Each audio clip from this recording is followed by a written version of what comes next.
ప్రియమైనటువంటి వాళ్ళారా, ఏదో కొంతమంది అనుకుంటారండి, తల్లిదండ్రుల గుండెల మీద తన్ని, తల్లిదండ్రులు కష్టపడి చదివిస్తున్నటువంటి ఆ డబ్బు కట్టి వాళ్ళని పెద్ద పెద్ద సిటీల్లో హాస్టల్లో పెట్టి వాళ్ళని చదివించి మాకొక ఊతకర్రగా ఉండాలని పేడ అమ్ముకొని పశువుల్ని మేపుకొని వాళ్ళని బ్రతికిస్తూ చదివిస్తూ ఉంటే ఏమంటే వీళ్ళకి కళ్ళు మెరకలేకి ఈ దరిద్రమైనటువంటి ప్రేమల్లో పెళ్లిళ్ళలో పడి రకరకాలైనటువంటి శాపాన్ని అనుభవించి ఉదయాన్నే టీవీ పెడితే గుర్తు తెలియనటువంటి ఒక జంట ఇద్దరు చున్నీ కట్టుకొని బావిలో దూకారు. వాళ్ళ ప్రేమ జంట. ఏమండి, అటు తర్వాత వివరాలు బ్రేక్ తర్వాత చూడండి. ప్రేమ అన్నటువంటి ఐగుప్తు అండి. ప్రేమ అనేది పరిశుద్ధమైంది. ప్రేమ అనేది పరిశుద్ధమైంది. అది యేసుకి మాత్రమే తగు.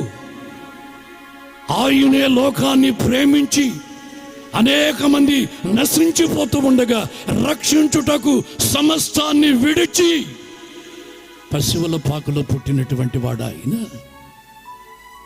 మనుషుల మధ్యలో ఉన్నటువంటి ఈ ప్రేమ అపవిత్రమైనది, శరీర సంబంధమైందే కానీ అది శాశ్వతమైంది, అది యథార్థమైంది కాదు. అంత నటన.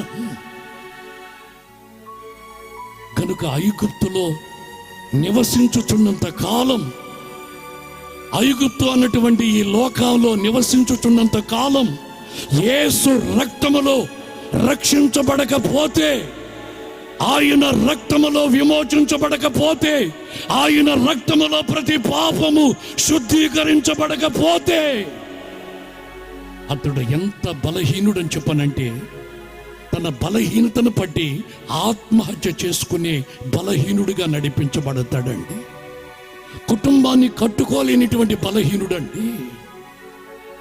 ఏమండి, తనకు ధైర్యం బలం లేకుండా కుక్కలు అవి ఇవి పెట్టుకొని నడిపించబడుతుండేవాడండి వాటి సపోర్టుతో. అందుకని వాక్యం అంటుంది, సంఘమా, ఐగుప్తులో ఉన్నటువంటి పాపము, ఐగుప్తులో ఉన్నటువంటి శాపం తిరిగి మరల మీ మీద రాజ్యము చేయకుండా ఉండేటట్లు మీరు యేసు రక్తమనే కోటలో భద్రపరచబడి ఉండండి.